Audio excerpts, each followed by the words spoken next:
This has been an insane week in reality television. There have been three huge premieres: The Golden Bachelorette, Dancing with the Stars, and Survivor. And each one featured crazy moments. So over on The Golden Bachelorette, we met Joan, and she met her Golden Bachelors. And she had a bit of a freak out when she was handing out roses and eliminating some of the Golden Bachelors in the first episode. But, she ultimately did. But it was the season preview that really got me excited for The Golden Bachelorette. So the Golden Bachelors, they do a full Monty dance in one episode, apparently, which I'm here for. But then also, last season's Golden Bachelor, Jerry, might be returning. You might remember that Jerry, who married his Golden Bachelorette, they were only married for like a couple of months or something. So I'm intrigued by what's going to happen this season on The Golden Bachelorette. Over on Dancing with the Stars, they all were fine. Everyone was fine. It always makes me kind of sad when like some of the people who should not be dancing, Eric Roberts,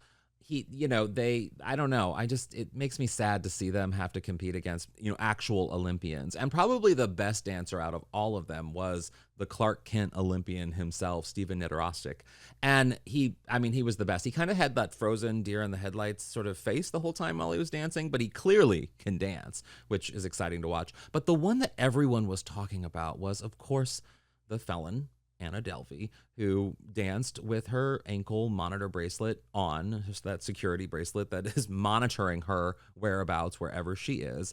And everyone was first questioning why she even was on the show, but then she danced. And it turns out she's probably better at being a felon because she can't dance. She cannot dance. And then on Survivor, we had season 47, the premiere of season 47 of Survivor. And it was a great premiere episode. It featured someone that a lot of people know, Jon Lovett, who, of course, he's one of the Pod Save America hosts, and he's the former speechwriter for Hillary Clinton and then, of course, Barack Obama. So he's famous in his own right. So having someone with that kind of notoriety out there in Fiji is a big deal amongst the other cast members. And I was shocked by what happened. No one saw him getting eliminated first coming at all. Like, nobody. Well, I'm going to ask him about it because I had to chat with him about why he thinks he got eliminated so early on, if his notoriety worked against him, and what he thinks about Donald Trump and Kamala Harris and how they would fare out there in Survivor, which is kind of funny if you think about it. So here's my chat with Jon Lovett. Hi, Jon. Hi. How are you?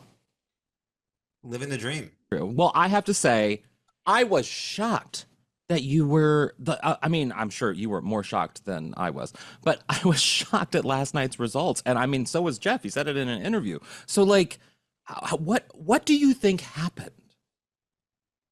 So here's what happened. So I was, in the grand scheme of things, shocked. I wasn't shocked in the moment. You could see it on my face. Here's what happened.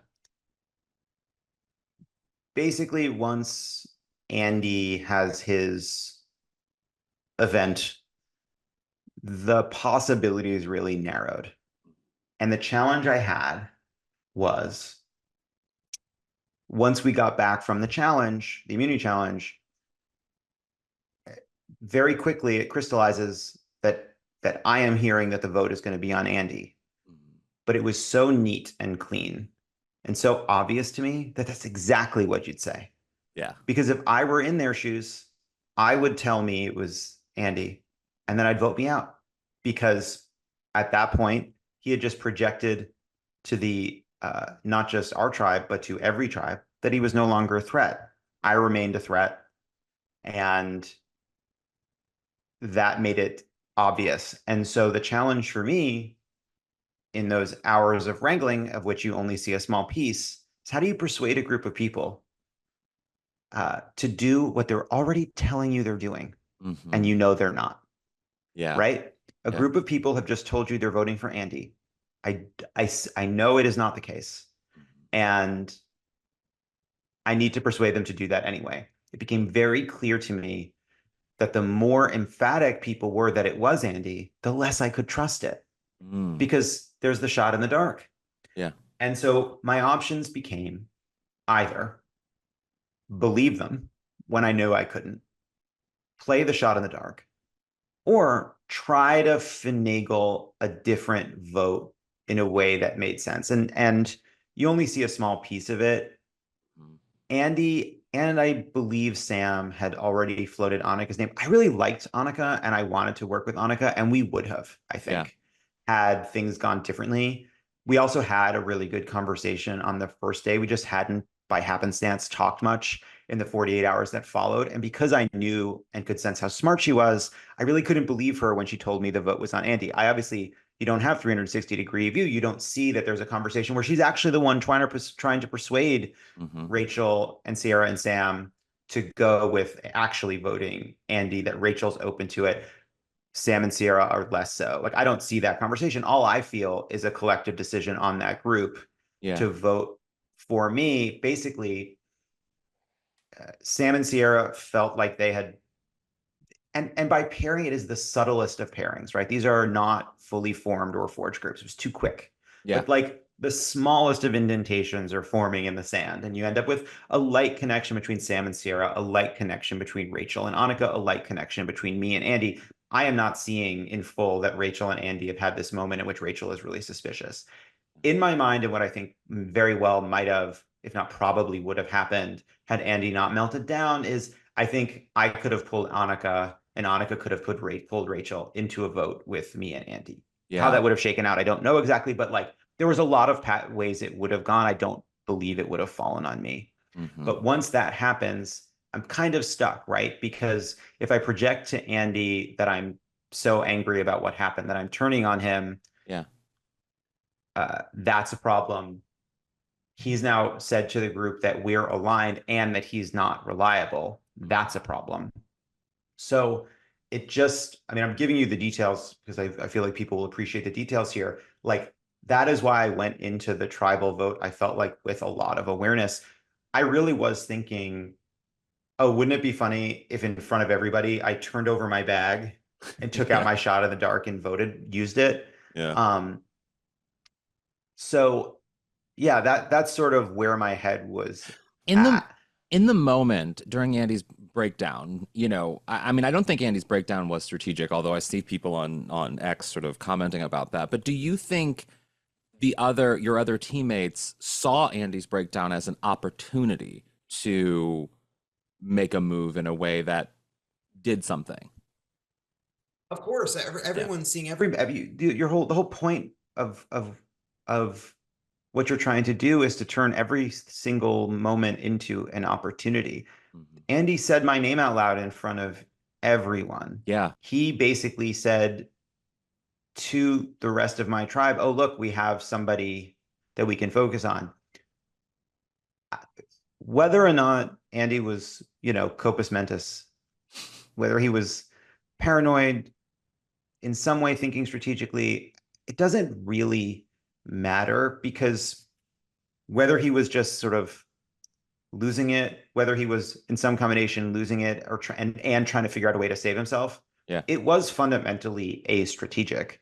Yeah. Because no one could rely on you from that point forward. You're no longer, again, I'm literally just describing my experience of being on the mat. It is hard to imagine him being a threat to the end of the game, that anybody could see him as somebody worthy of making it to the end or getting votes based on how in 3 days he's collapsing in this way. Yeah. And so whatever I don't have any ill will towards Andy. I said this before the game, believe it now. What happens out there is inside of the game. It's not like this, like people get so kind of like wrapped up in like, oh, someone lied to me. They blindside. It's like, it's a zero-sum game. Yeah. So I have no ill will towards him whatsoever. But like, there's no way in which that was strategic. I thought about a lot of things before going out there. I didn't really fully wrap my mind around what it would look like for somebody to both blow up and backstab me at the same time. Yeah. Right. Yeah. He like, still threw you under the bus. Strategic way. Yeah. Yes. Like that. And so like, and I came there and you see it in it. Like, I like fought really hard. I thought a lot about what to do. I was very strategic in how I tried to work with people. It didn't obviously go my way. Like, I gave a lot. Like I fought Yeah. very hard, but like, wow, to be like, it just, I hadn't anticipated somebody Yeah. who could. It was an unprecedented situation of somebody to do Well, something like that. And you see, if you look at me while Andy is doing that, what you're seeing is somebody just rapidly running through what the best way to respond is. And what I'm yeah. thinking in that moment is, I need to signal to Andy that I am not going to turn on him, like that I'm still amenable to him, even if I'm Hmm. frustrated, Yeah. while at the same time I identifying myself with the larger group. Like it just was a tricky situation. Well, and you, I mean, you already go in with a liability, both in terms of your fame and your notoriety, not so much within the Survivor world, but just in the world in general. If anyone's clued into podcasts, they know who you are. But then also on top of that, and I've I talked about this a lot with me too, that like we have these personalities that sometimes in those situations can be a liability because funny, you know how to do a response, you know how to communicate, you know how to socialize, you know how to do these things that some people that sometimes can be a liability in the game of Survivor. So, do you did you worry about your personality or your notoriety impacting your game potentially in a negative way? And do you think that played into what happened on your cast off? Notoriety, I didn't really worry about too much. I decided to kind of just play it straight. I think people worry too much about that kind of thing. In the end, the dynamics of the game, I think, swamp Yeah. these outside factors, and people get, I think, in their heads making up stories about themselves. I wanted, Yeah. my feeling was, be transparent with people, and the value of being myself and not having this layer of artifice would be more important than the value of some kind of story. Hmm. Uh, in terms of the social dynamics, I don't, we win that challenge or Andy doesn't melt down, what could have been described as a liability might very well have been a strength. Yeah. You go back and you find a justification, but I view the vote as having been strategic Mhm. and hard to escape from, because there's only one person whose name was thrown out, and I was more of a threat, right? Like everything else, I think you can take out. Like there's no story about what happened that you can tell that makes sense without that fact. You Yeah. can add other factors if you'd like, but you don't really need them. Mhm.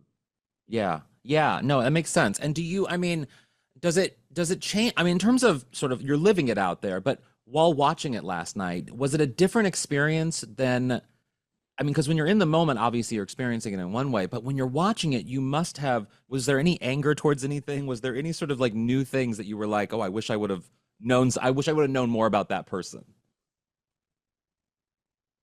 Um, I think there's like one tiny moment. I tried very hard. Like we stayed as a group the whole time. We really did, virtually the whole time. Clearly, there was one moment where Andy pulled me and somebody just turned and said, "Oh, it's the four of us," right?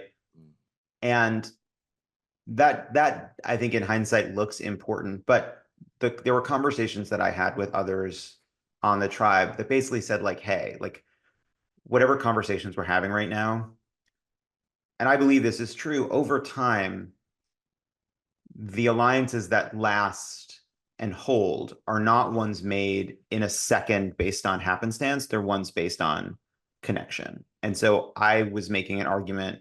I had this conversation with Annika. I started having it with Rachel. That's basically like, let's start thinking about how we build something that lasts, knowing full well that there had probably been conversations of various groups of people that I had Mhm. missed. I didn't realize how much Rachel had felt that Andy wasn't somebody that she felt super reliable, Yeah. was super reliable. I'd gotten I think like looking back on it, like, see, it's like, no, because obviously they show that Andy kind of pulled me, but like I'd also had very similar conversations with Annika and was really excited about working with Annika. Like Hmm. in the end, her name comes up, but that was really just out of kind of a last ditch effort to figure out a conversation that I could have that would make sense Yeah. to Sam and to Andy. So uh, yeah, I like, I look back on it and it's like, I don't, it's actually kind of great. And that's how I felt really watching it. kind of relief, which is that like, oh, my sense of what was happening is what was happening, right? Like it wasn't like I there was a moment when I was at Ponderosa, and there was a moment at Ponderosa where I started kind of thinking to myself, oh, did I turn the vote on myself? Mm-hmm. Right? Yeah. Like, was I wrong? Right? Like, was it actually Andy? And Yeah. I panicked and turned it on to myself. No, I don't think so. Yeah. Yeah. Wow. Well, my last question for you, it's less of a question and more of just a comment from, I guess, one comedy person to another. Since you're in politics, you talk about politics all the time. While watching you on the screen last night, I just kept thinking about how funny it would be to see Kamala Harris and Donald Trump out on the island in Fiji. And I wanted to know, A, how funny would it be to see Trump out there? Because that would just be, to me, very funny. But B, who do you think would win? What a great thought experiment to Yeah. remind everybody that I can't think of a bigger nightmare than to be on a tribe with Donald Trump. And I can't think of somebody I'd be more likely to want to work with on a tribe than Kamala Harris. Oh, yeah. Should be ruthless. Maybe so, but she's reliable. She's Yeah. smart. Yeah. She's capable. She isn't a narcissistic egomaniac who will turn on you in a second. You couldn't form any kind of alliance with Donald Trump. He'll turn on you in a heartbeat. You couldn't trust it for a moment, and he'll never, ever shut up. Being trapped on a desert island with Donald Trump, that is one of the world's worst nightmares that could ever befall a person. If you are listening to this, we have 45 days until the election. Go to votesaveamerica.com and do one more thing than you otherwise would have done that's not just scrolling on your phone. Yeah, I just want to see him in the cutoff suit, like like early season Mhm. Survivor. That one guy who came in with the suit and he had to cut it off into shorts. That's what I'm imagining Donald Trump would look like. Right. That's that season where they experimented and told everyone it was press day, but actually the game had begun. And so they were Yeah. in like Yes. she Yes. was in her troop leader uniform, Yeah. and people like had just the wrong clothes and they were Insane. completely unprepared. That would be great. That would be great. Well, John, thank you so much for chatting with me. It's so nice to see you. And Nice to yeah, see you too. yeah. Hope to. I mean, keep watching the season. I hope you'll keep watching. Yeah. Yeah. Yeah. And listen, we have Kathy Griffin on Love It or Leave It tonight. Yeah. Love her. And we're gonna just show her clips of me on Survivor, and she's just gonna roast the ever loving shit out of me. I've talked to her many times. I've been with her at Sia's place. She loves the gays, as we know. So like, she's I think she's gonna be I think she can be conveyed to love Survivor. I don't think she loves Survivor, but I think she can be convinced. I think you can convince Okay. her. All right, Yeah. I'll work on it. I'll Yeah. work on it. Take care, John. Have a good one. I thank you. You too.